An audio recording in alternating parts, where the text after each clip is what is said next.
I thank you sincerely. God bless each of you, and good night.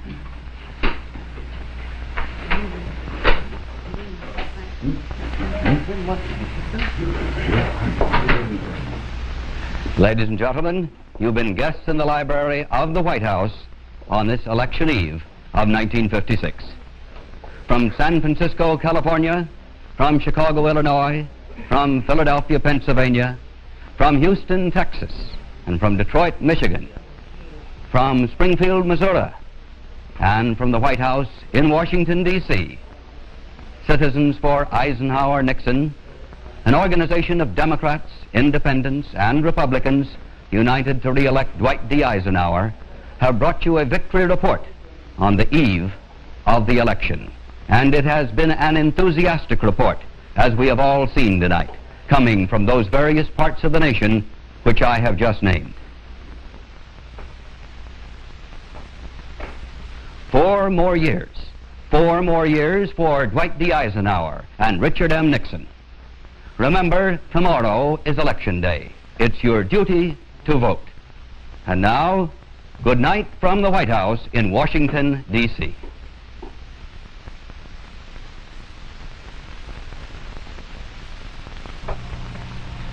The preceding program was presented by the Citizens for Eisenhower Nixon. The co-chairs of the Commission on Presidential Debates sit down Tuesday to talk about the presidential race on the final day of the 2016 election. Watch live at 8 a.m. Eastern on C-SPAN 2. The same morning here on C-SPAN 3, a look at the U.S. healthcare system and the future of Medicaid at a conference hosted by the National Association of Medicaid Directors. That gets underway at 9 a.m. Eastern.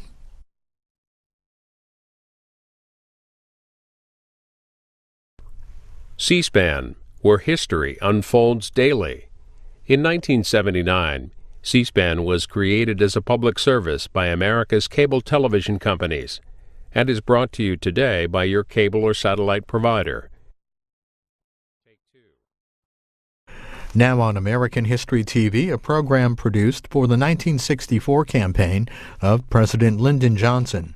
Aired on national television on the eve of the general election, the half-hour program begins with remarks by Johnson's running mate, Hubert Humphrey, and includes remarks by his wife, Lady Bird Johnson, and the president himself.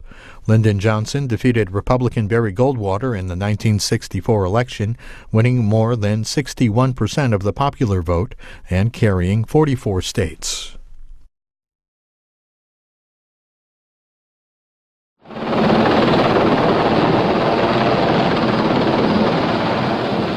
This program was pre-recorded earlier today, shortly before President Johnson and his family left the White House for Texas, where tomorrow they will join other Americans in casting their votes.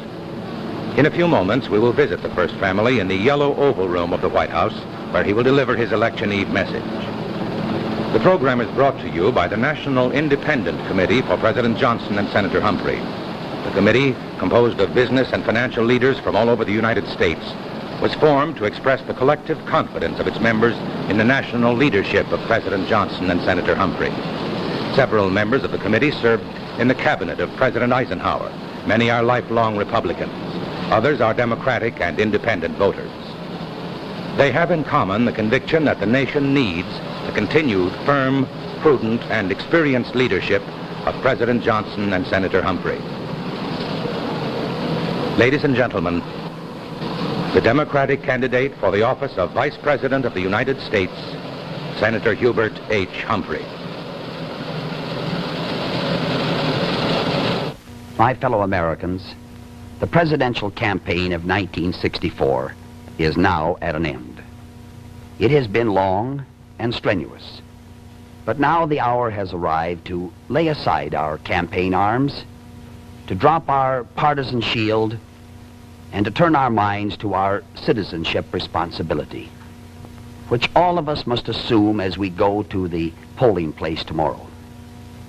In the quiet loneliness of the election booth, unaccompanied by friend or foe, alone with his conscience and his God, each of us must discharge the supreme duty of our democracy, cast his ballot for the office of the President of the United States.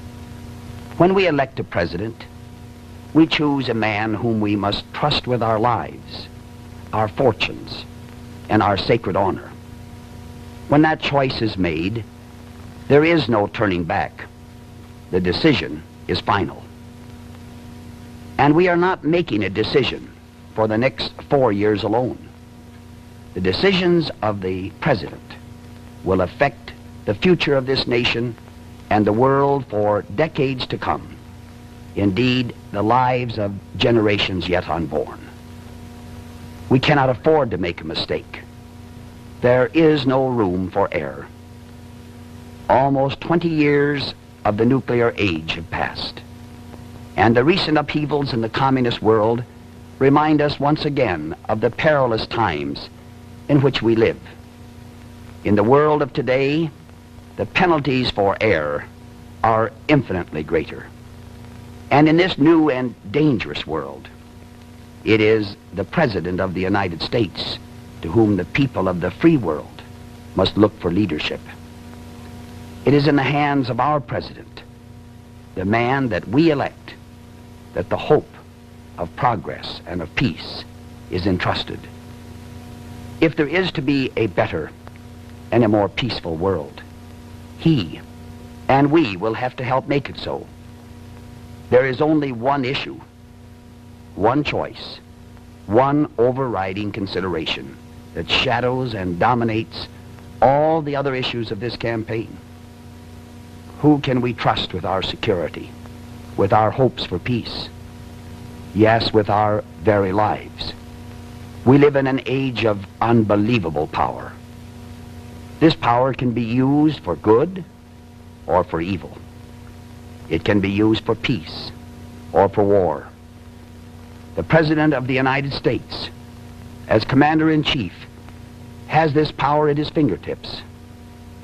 He must understand that this power imposes awesome responsibilities. It must be used with restraint and moderation and reason. Fortunately for America and the world, we have in President Johnson a leader who has demonstrated through 30 years of public service those qualities of reason, prudence, patience, and sound judgment. We have a president who has shared for many years the task of decision-making in the most sensitive and dangerous areas of national security and foreign policy. Yes, he has the qualities that we must have in our American president. He is forceful without being belligerent, and he is decisive without being impetuous. He's a man with the sense of history who looks to the future. He is a strong man, and yet a reasonable man. He has been calm and careful in crises. At this critical moment, we need a president of strength and compassion, of intelligence and prudence, of experience and performance. Above all, we need as our president one whom we can trust. And we can, my fellow Americans, trust President Lyndon Johnson. Our elderly can trust him to think of their needs. Our young people can trust him to think of their futures. And all of us can trust him to make the hard decisions that a president must make, and to lead us through the unknown perils and trials that lie ahead. On this election day, we, the American people, write our page in history. We shall determine in whose trust we will place the hopes for continued prosperity and progress, and the responsibility for peace and security. A troubled world is watching this election, and the people of that troubled world await our decision. They know, and we know, that our America is the last best hope on earth, and all that we have or ever hope to have will be lost if we lose the peace. The task of statesmanship is to build, not to destroy. It is to win the peace and to avoid war. The pursuit of peace is the noblest cause of man. Yes, blessed are the peacemakers, for they shall inherit the earth. Ladies and gentlemen, the President of the United States. My fellow Americans, I am here in the White House with Mrs. Johnson and Linda and Lucy. In a little while, Ms. Johnson and I will go to Texas to vote and to await the election returns. It is appropriate that the White House should be empty tomorrow, for you will be selecting the man who will live here for the next 4 years. Whatever your decision, I want to thank all of you for the support that you have given me. 11 months and 11 days ago, I came to you and asked your help. You gave me your wisdom and your strength. And together we made this a year of memorable achievement. I would like to think that John Kennedy tonight knows how hard we've tried to measure up to his expectations. But tonight I come to you on a different basis. I ask the renewal of your trust, not in a dark hour of tragedy, but on your confidence in my ability to be an instrument of America's purpose. I have campaigned across this country in 44 states, discussing the issues, learning from your views. Lady Bird has been my closest and most valuable campaigner, and I want her to tell you something of her impression of the last few weeks. These have been strenuous but inspiring days for me and for our daughters. Together, we have been in 49 states. It was like a capsule of Americana, a telescoped course in the geography and the history and the people who make up this land. You're bound to come back with a closer kinship and a better understanding of the people you work for. I loved campaigning beside my husband and providing the companionship and reassurance and continuity, and like every wife, to offer cheer or suggestions as the moment requires. And occasionally I was flattered to be asked to take on an assignment on my own. One colorful and picturesque time that especially stands out in my memory, the 4-day whistle-stop train trip with 47 stops through 8 states in the South, from Virginia to Louisiana. I remember so well the intent, leather-faced farmers, the little boys hanging off the boxcars, the woman who told me she had gotten up early and milked 20 cows before coming to the depot. I can never forget them. That was the kind of country where I grew up. But the important thing about it was it showed the intense interest of the people in their government. There are many things the traveler, even the hurried campaign traveler, learns. You see what a diverse and strong and wonderful country this is. And I know I am better for knowing it better.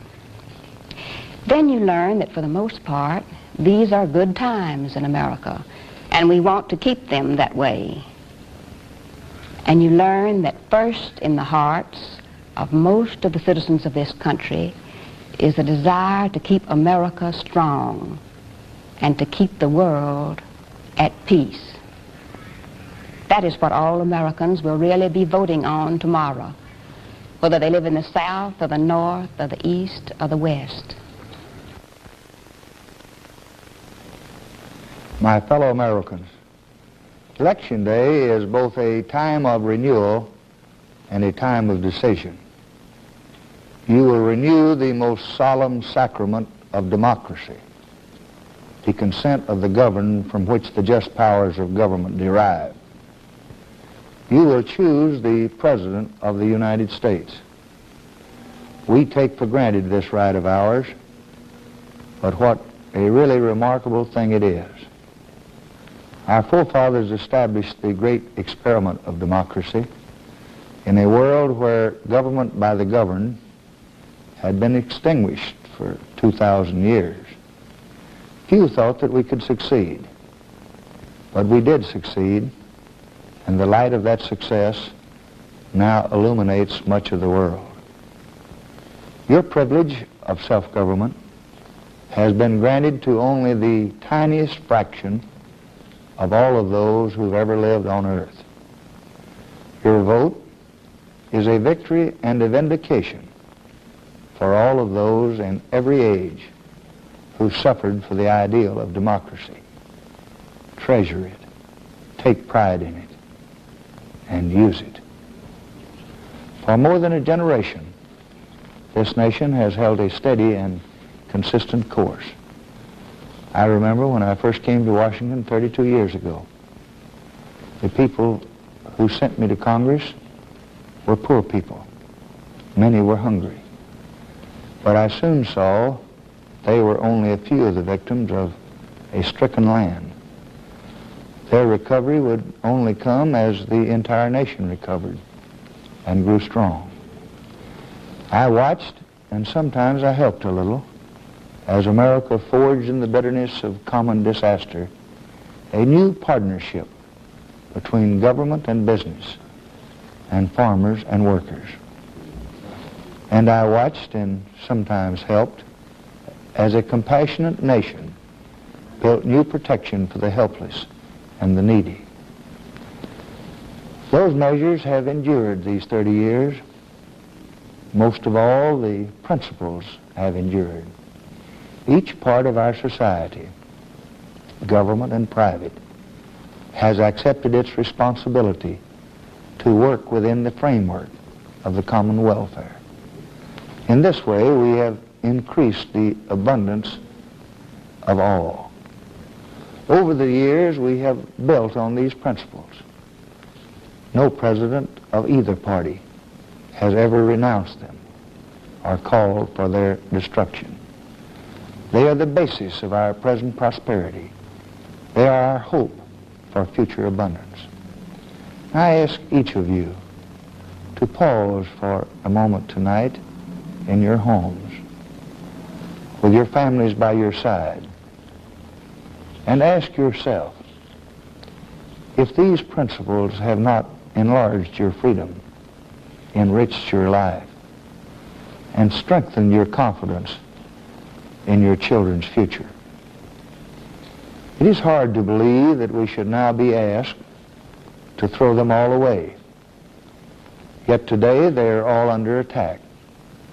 We are now told that every responsible leader of both parties has been wrong, and that the American people have been wrong to support them.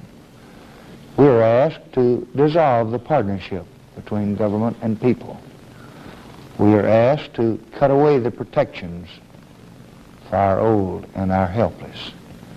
We are told to end Social Security as we have known it, and as every president has supported it.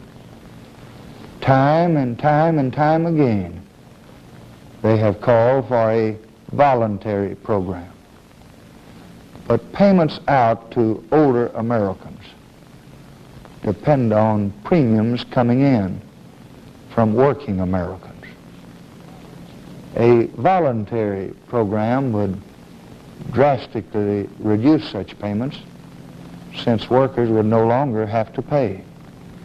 The system, I think, would soon be on the edge of bankruptcy.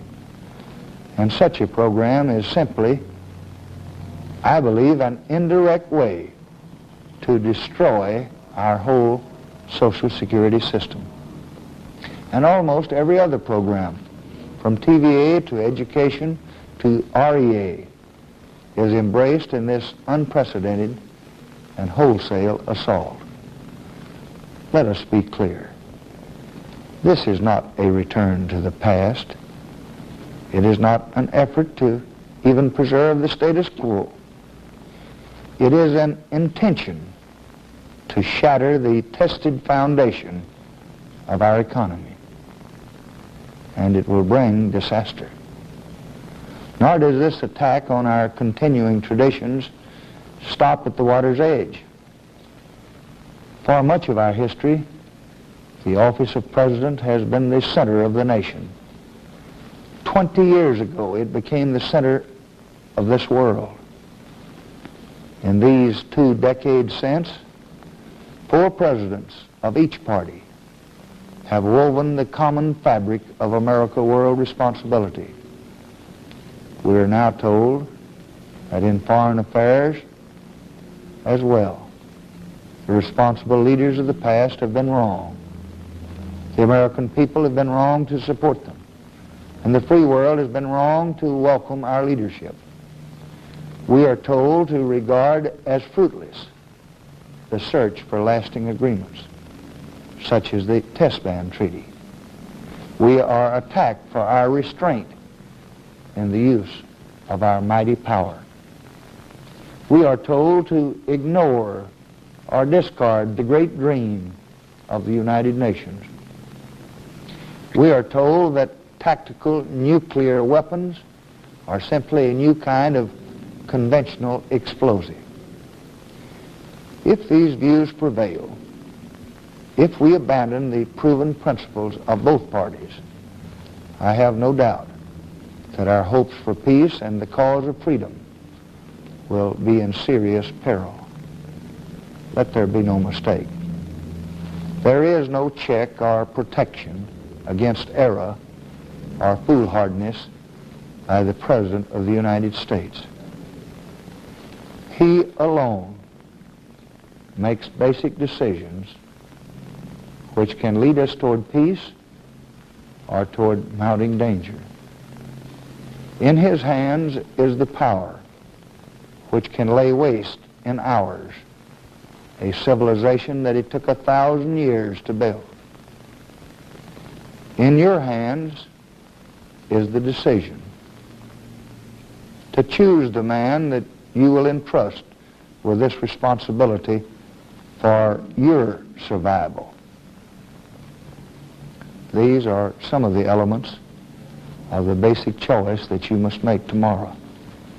Shall we move forward, innovating where necessary, but building on the programs and the policies that are nourished by progressive men of both parties? Or shall we strip the house to the foundation, throw aside the work of decades, discard the wisdom of a generation of trusted leaders, and strike off in an uncertain and, I believe, a deeply dangerous direction? Your vote will make that choice. But if you fail to vote, you will also make a choice. If you and your neighbor disagree, and if he votes while you stay home, you have increased the importance of his vote. You will influence the election, but in a way that's opposite to your own beliefs.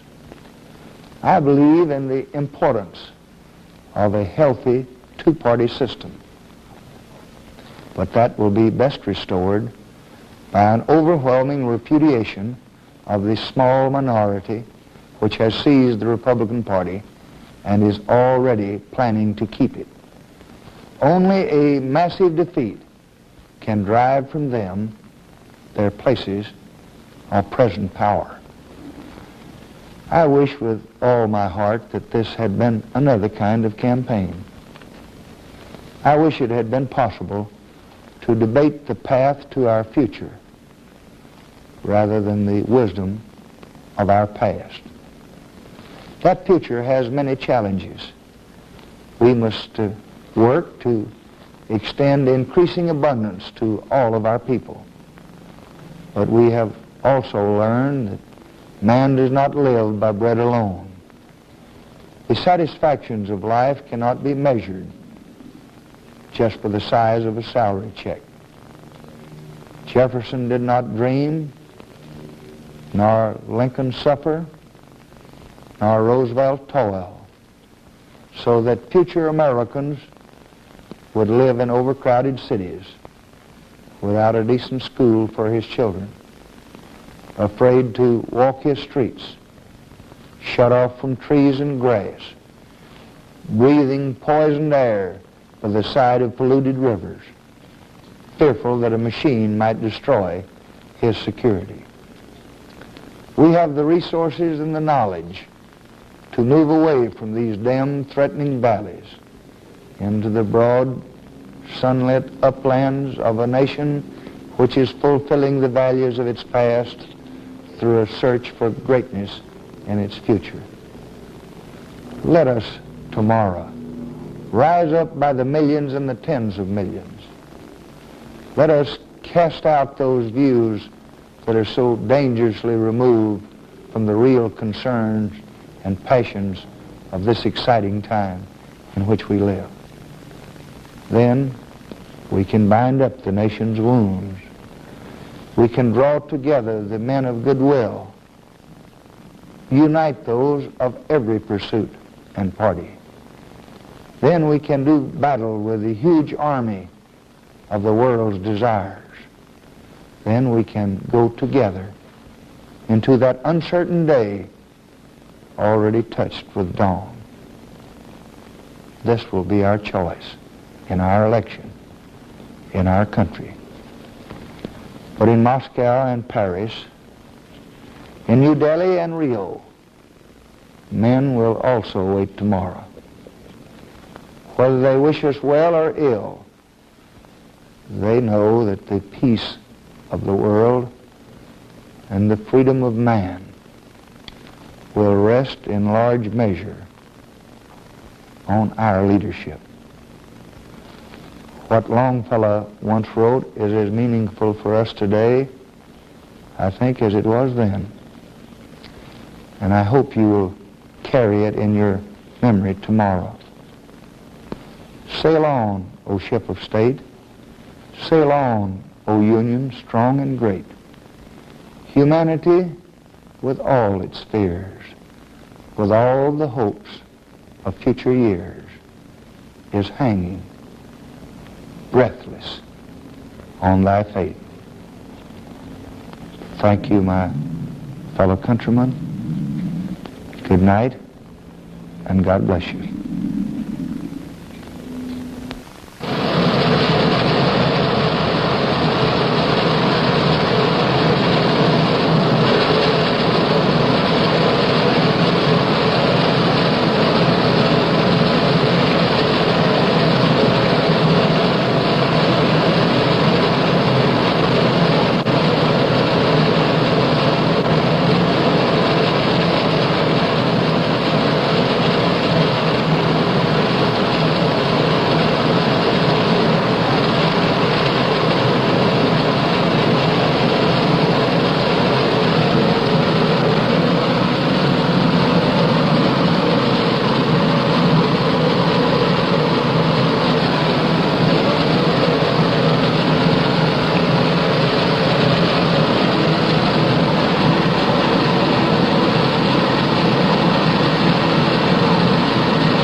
Ladies and gentlemen, tomorrow is the first Tuesday after the first Monday in November.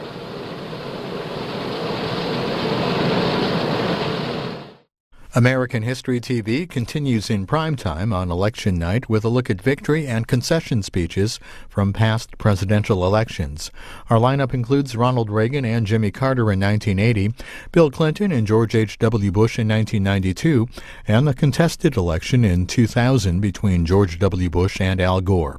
Watch Tuesday night starting at 8 o'clock Eastern here on C-SPAN 3.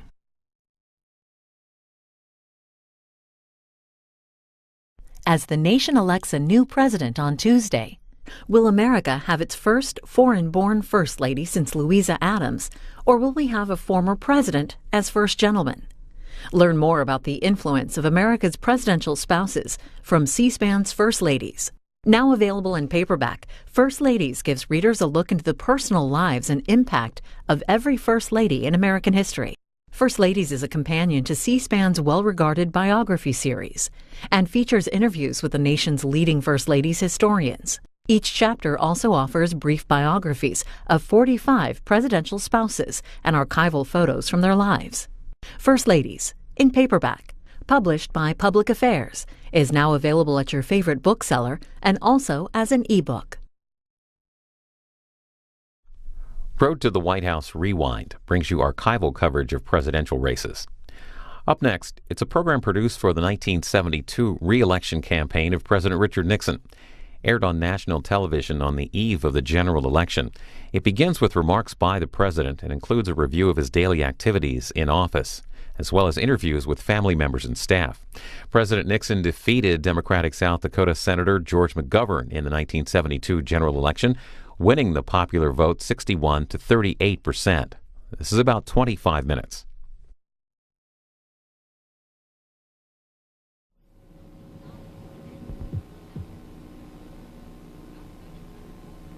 Ladies and gentlemen, the President of the United States. Good evening. Tomorrow, 100 million Americans will have an opportunity to participate in a decision that will affect the future of America and the future of the world for generations to come. Regardless of how you vote, I urge each of you to vote. By your vote, you can make sure that this historic decision will be a decision made by a majority of all Americans eligible to vote, and not simply left to the minority who might have bothered to vote. I'm not going to insult your intelligence tonight or impose upon your time by rehashing the issues of the campaign or making any last-minute charges against our opponents. You know what the issues are. You know that this is the clearest choice Americans have probably had for president in this century. I would, however, urge that you have in mind tomorrow one overriding issue, and that is the issue of peace in Vietnam, and the broader issue of peace in the world. As you know, we made a breakthrough in the negotiations which will lead to peace in Vietnam. We have agreed that there will be a ceasefire. We have agreed that all of our prisoners of war will be returned and the missing in action will be accounted for. And we have agreed that the people of South Vietnam will determine their own future and not have a communist government or a coalition government imposed upon them against their will. There are some details that we are insisting still be worked out. We insist because we want to be sure that this will be not simply a temporary peace, but a peace that will last. But I am completely confident, as I speak to you tonight, that we will soon reach agreement which will end the war in Vietnam. You can help achieve that goal. By your votes, you can send a message to those with whom we are negotiating and to the leaders of the world that you back the President of the United States as he insists that we seek peace with honor and never peace with surrender. I will not go into other issues tonight except to say simply that as we achieve our goal of peace, we will open the door to enormous progress in so many other fields. It means that we can have full employment without having inflation or war, a goal we haven't had since President Eisenhower was president 15 years ago. It means we can have progress on the many programs that I have advocated over the 4 years for better education and better health, better housing, better transportation, better environment for all of the American people. It means that we can move forward toward our goal of more opportunity for every American, regardless of his background, to have a chance to go as high as his talents will take him. All of these are great goals. We have made a beginning. You can help us continue toward those goals, which are the goals not of a party, not of a man, but the goals of a united American people. And so tonight, I conclude by saying thank you for giving me the honor of being your president for 4 years. And whatever your decision tomorrow, I will continue to work with you for the great goal. Let's make the next 4 years the best 4 years in America's history. Thank you, and good evening.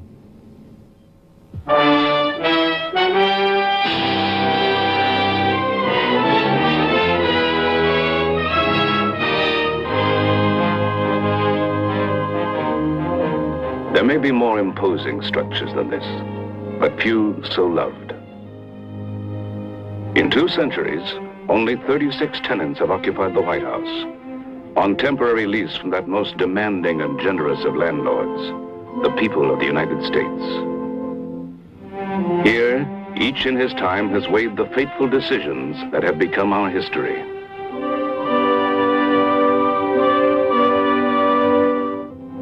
The 37th President of the United States is Richard Nixon. We know him best as a public figure. We seldom glimpse the President behind the scenes.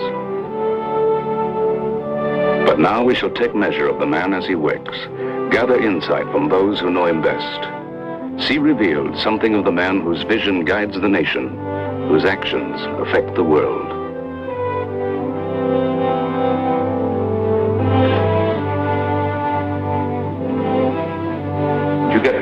George Schultz for me, please.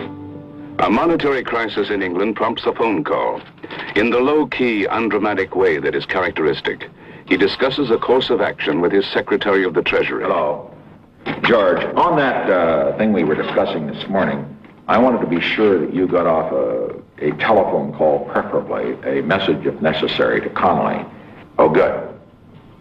Good, right. What did he think about the British action and so what did he think about the possibility of the European bloc? I suppose he went up the wall? No. The other thing, too, is he's got to think of the Latin Americans. If he cancels his trip because of this little blip, it could be a fairly big one in the international monetary thing. It'll be again, well, here the Americans only care about Europe and don't care about us. Tell him it would be a very grave mistake for him to cancel his trip or to postpone it to this point. He ought to go down there, and then if something else develops, we'll bring him back. The President must be jealous of his time. The function of his staff is to assist the decision-making process. And then get Ehrlichman in. Is he around? Yes, sir, he's upstairs. What they bring to him must be pertinent and concise, ready for his decision. The President is tough-minded, straight to the point when the occasion demands, as in this discussion of revenue sharing. We don't have any assurance that if we put federal money into that reform, that property taxes are going to go down in the localities. Well, then we won't accept it. Well, what's the matter with these clowns? Well, it's a question of local option. You remember, you've got a lot of local government people on that commission. The whole purpose of this is to get property taxes down. The purpose of this is not to increase the budgets for local officials to continue to raise property taxes. That's what I thought. And unless you put the heat on these local officials, they'll just take the money and pour it into all their pet projects and not get the projects. That's what's happening. Not the way it's going to be. He is a completely professional president. that he was certainly trained for the job, that he has the basic qualities that the President of the United States has to have: intelligence, discipline, stamina, real vitality, sense of history, confidence. He has a very healthy distrust of what comes up as the official, quote, intelligence. I saw some of this develop, of course, in the Eisenhower years. And Eisenhower, being the great man he was, had a very healthy distrust of, quote, military intelligence. And he always wanted to double-check everything. And this is true of President Nixon. He goes to other sources, whether it's data that involves South Vietnam, information that's supposed to be official, and I think probably some of his predecessors got into very great difficulty because they took at face value the kind of material that were given to him in official briefings. We don't have information. We don't know whether there's more addicts. We don't know whether there are more drugs available. I would guess that there are more addicts. The statistics are pretty poor, and yes, they are. Probing for information, the president demands accuracy. Seeking to stem the flow of heroin, he prepares for a difficult decision. A plan evolves to curtail the Turkish opium crop. The ultimate weapon is a bigger subsidy. We will use it. It is worth it. It's worth $50 million this year if that's what it costs to buy a $3 million crop, if it'll do the job. Now, it may be there'll be social problems and the political problems and the rest, and their embarrassment that won't do the job. My guess is that $50 million wouldn't do it, but it is worth it to this country. If that will do the job, pay $50 million. 60% of all of opium poppy, which is, of course, the raw material from which heroin is made, is grown in Turkey. The joint announcement that is being made at this time in Washington and in Ankara represents by far the most significant breakthrough that has been achieved in stopping the source of supply of heroin and in our worldwide offensive against dangerous drugs. The cultivation of the opium poppy is expected to end within the year. Thus, a presidential action is implemented, a presidential decision made. A president is hired, basically, to make the big decisions that no one else can make as well. And he isn't going to do that unless he finds a way to develop his time and find the time to do it.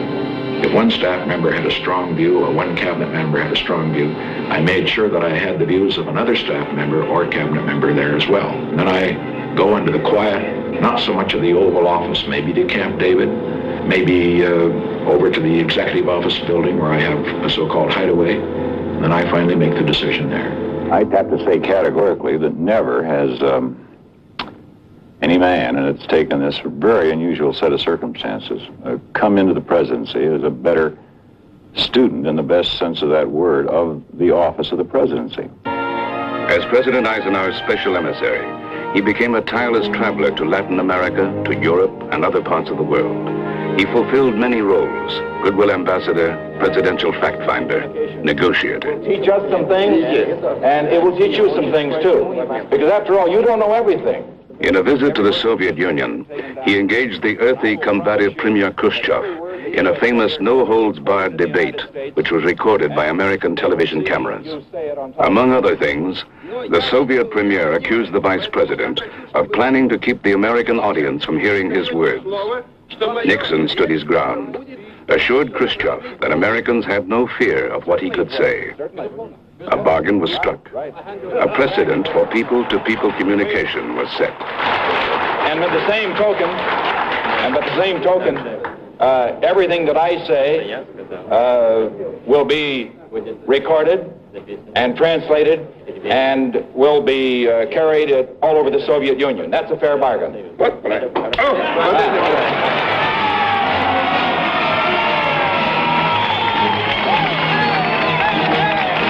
In 1960, he himself sought the presidency, qualified by a depth and diversity of experience unmatched by any candidate for the highest office in the land.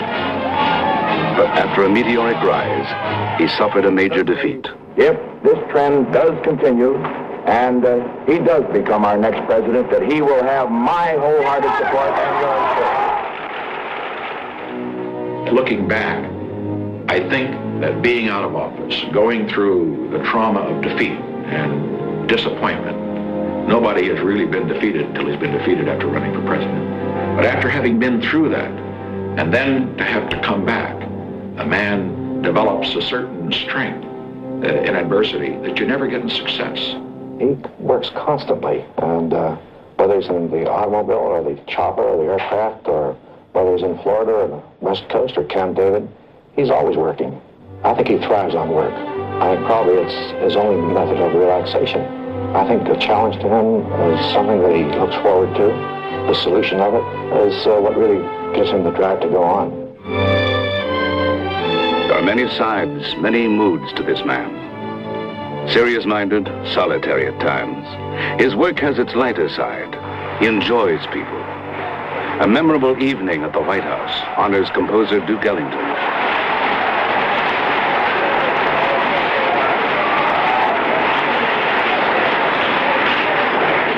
Ladies and gentlemen,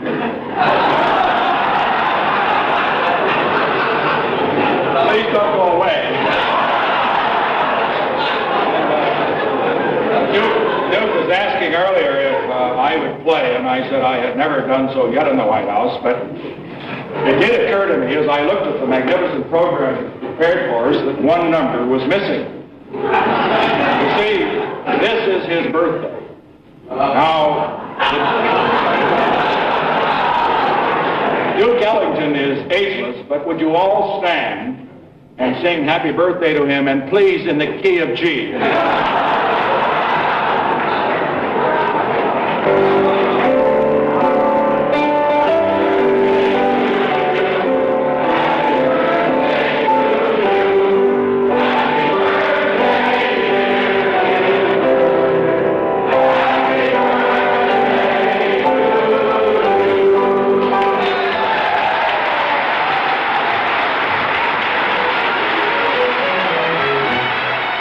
Throughout his political life, there has been the constant support, the love of a close-knit family. His mother lived to see him vice president. The love of his mother, of Pat, Tricia, and Julie, was a source of comfort and renewal, his greatest private joy. Now, as the nation's first family, the demands upon them are even greater, their moments of relaxation together even more treasured. I think that the number one quality that stands out above all others is his sensitivity. And I think it's important in a leader, because when you have overwhelming difficulties and problems facing you, sometimes it's very easy to be very callous and to make snap judgments and not to think of the little things that really are important also. He very often doesn't put into words what he really wants to say. My father, I think, is quite shy. In other words, he sometimes will write a letter or a note to express an opinion that he just can't quite bring himself to express in person. The night before I was married, he wrote me the most beautiful letter on his ideas about marriage and his hopes for Ed's and my happiness during our marriage. And then he slipped it under the door so that I received it the next morning. However shy he may be, the president cannot conceal his father's pride from the camera's eye.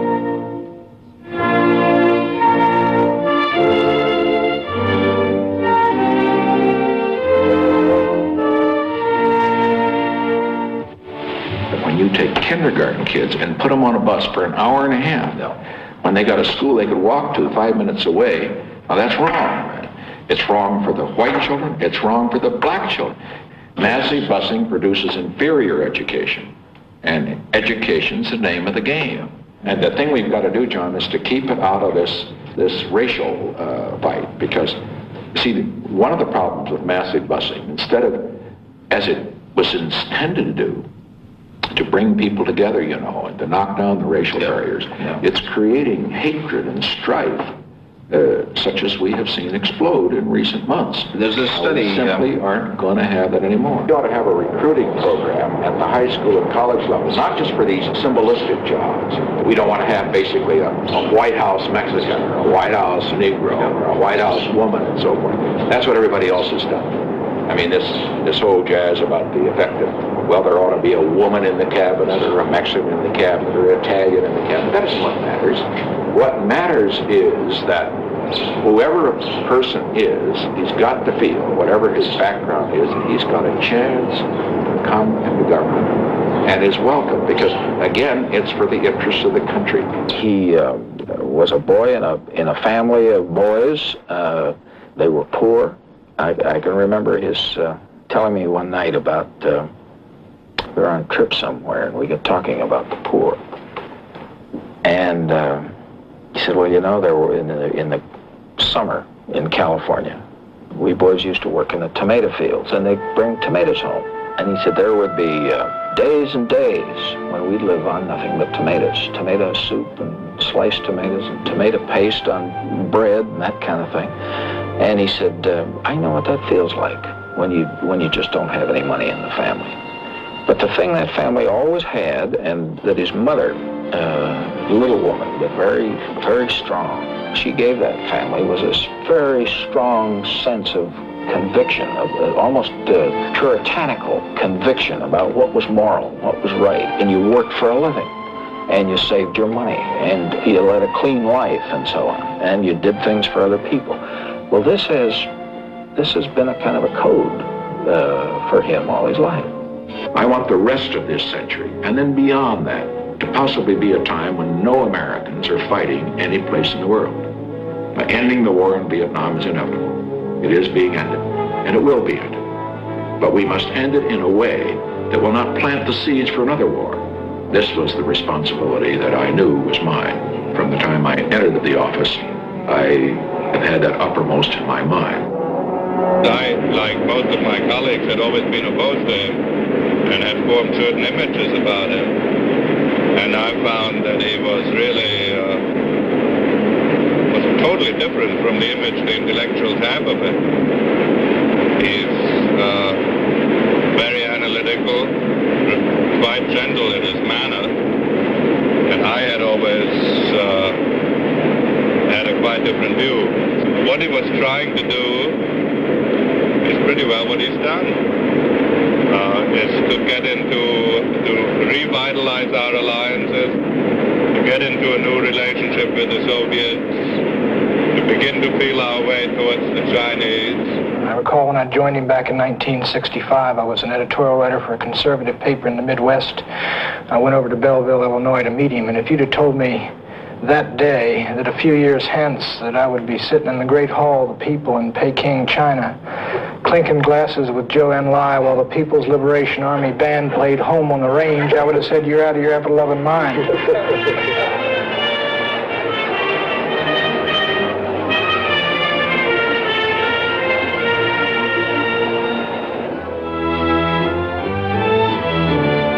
In China, with Zhou Enlai, President Nixon begins a dialogue which marks an historic change in American policy.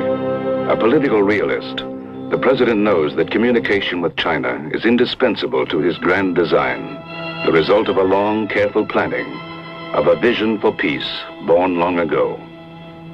On the eve of his departure, the president takes a moment to pay tribute to his young Chinese interpreter. I express my appreciation to my Chinese voice, to Mrs. Chang. I listened to her translation. She got every word right.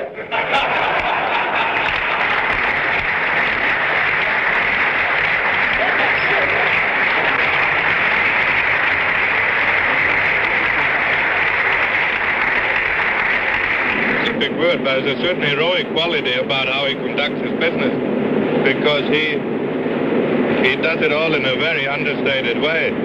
Because I can only judge foreign policy. And I believe that his impact on foreign policy will be historic, no matter what happens. The thrust for peace leads to the Soviet Union. The president will not be dissuaded by the days of hard negotiation ahead.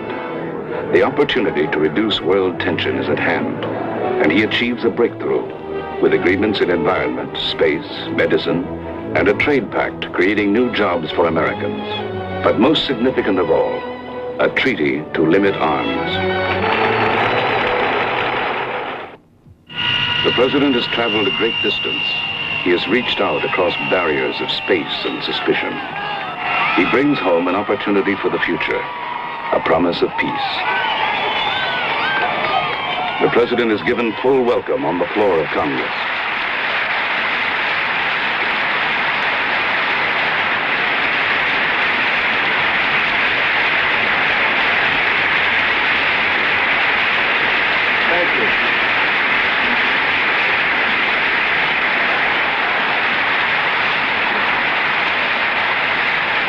Speaker. The president is heard by his government and by his people across the breadth of America. But it is not by his words that this man wishes to be judged, but by what he has done. This is a man of deeds more than rhetoric, a man of vision born out of his own trials, his own succeeding. This is a man who calls out to America to have faith in itself, to go forward without fear, to build on the foundations he has laid down. And America will hear him.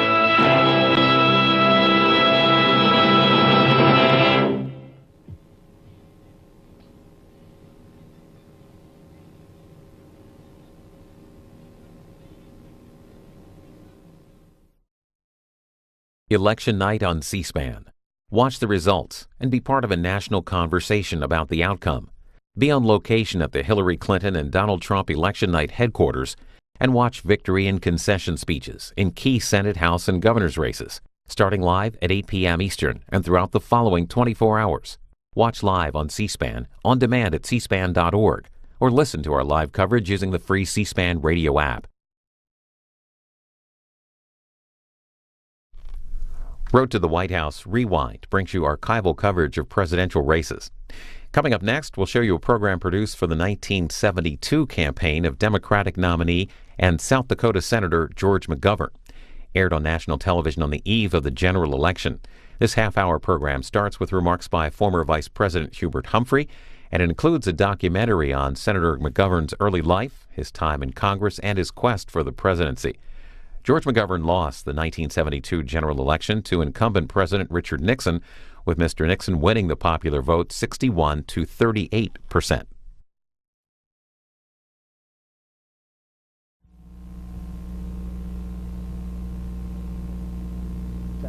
This is Senator Hubert Humphrey. Since 1945, when I was elected mayor of my city of Minneapolis, I've worked to serve my party and my country. As mayor, as a United States Senator, as Vice President, and as a presidential candidate. I have felt a deep identity with the people of this country, and I've always held to my firm belief that the Democratic Party was the party that could best serve the people. Now, perhaps you voted for Mr. Nixon in 1968. Looking back, would you have voted for him had you known that inflation and unemployment would both get worse? That you would be forgotten while Mr. Nixon conducted his government of, by, and for the big corporations, the big money, and the Republican campaign contributors? Or that there was no real secret plan for peace? Mr. Nixon and the Republican Party believe they will have another 4 years in office. Mr. Nixon has not campaigned, but has stayed inside the White House while public relations men and his $40 million campaign fund do his work for him again. As in 1968, he refuses to debate his opponent. Mr. Nixon wants to be reelected without ever facing either George McGovern or the American people. Mr. Nixon is taking the American people for granted. That is unforgivable. Now, I've known George and Eleanor McGovern for many years.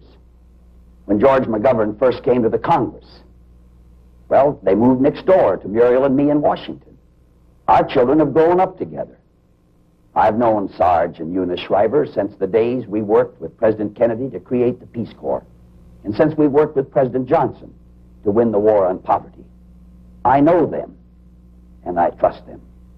George McGovern and Sergeant Shriver are not computers. Like you and me, they're human beings with strengths and weaknesses. They've never pretended to be anything else. They've crossed this country from dawn to dark for many weeks, offering themselves to you, asking your help, telling you about their hopes and their plans for our country. The public opinion polls say they're far behind. just as the polls told John Kennedy that he was behind, just as they told Harry Truman he was behind, and just as they told me 4 years ago that I was behind. But they have never stopped these men, McGovern and Shriver, fighting in their campaign. Now think for a minute about our country. What is it that you